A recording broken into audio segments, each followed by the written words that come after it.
J'ai revu Isabelle à plusieurs reprises. Et à chaque fois, nous avons fait les tours du cimetière.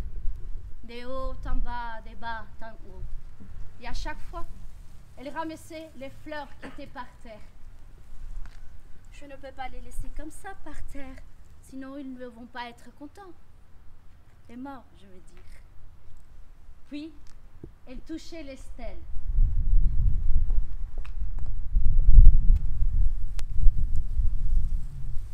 Oh là là, il faut que je revienne mettre une rouvalisse.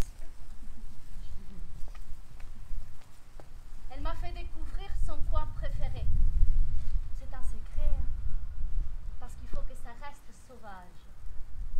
Elle m'a montré aussi la pierre de Kersanton de Logona et la colonne aux chênes. Léonore, si tu vois une colonne avec une chaîne brisée, c'est que les marins est mort en mer. Nous sommes allés aussi voir le père Joseph les sauces. Et là, Isabelle m'a dit, mais Léonore, pourquoi tu ne les demandes pas au père Joseph qu'il te donne un amoureux? Et moi je lui dis à Isabelle, mais Isabelle, pourquoi tu ne demandes pas au père Joseph qu'il te donne un amoureux? Mais moi, avec mes vergetures, qui voudrait de moi?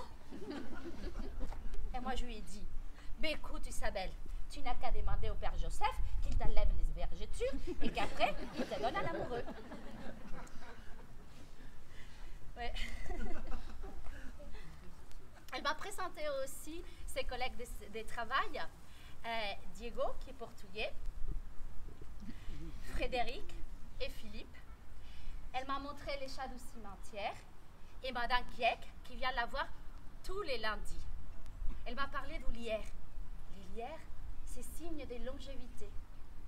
Bon, c'est moi qui dis. Et elle m'a parlé aussi, ça c'était hier, on était en train de manger et elle me dit, Léonore, j'ai découvert un hérisson dans les cimetières.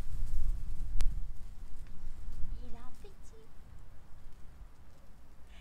Il a fait son nid dans une tombe. Mais il ne faut pas le dire à personne. Diego lui a ramené des limaces. Oui, nous avons ri. Beaucoup.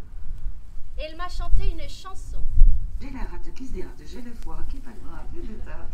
J'ai la rate qui se dérote, j'ai le foie qui est pas le bras, plus de tarte. J'ai la rate qui se dérote, j'ai le foie qui est pas le bras, plus de tarte. Elle m'a parlé aussi de sa mission lors des cérémonies. Moi, j'y vais devant. Le cercueil est derrière, avec la famille. Puis après, j'attends que le cercueil soit dans la fosse.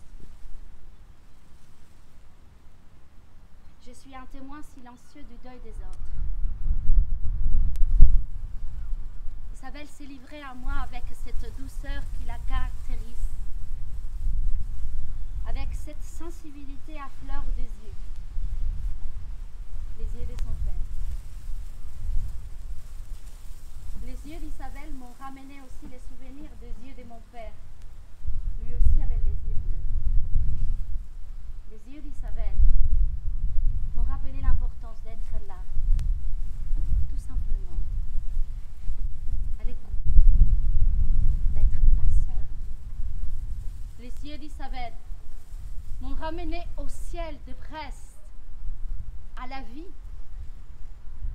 et à la mort. Comment tu fais toi pour côtoyer la perte, la mort de façon presque quotidienne?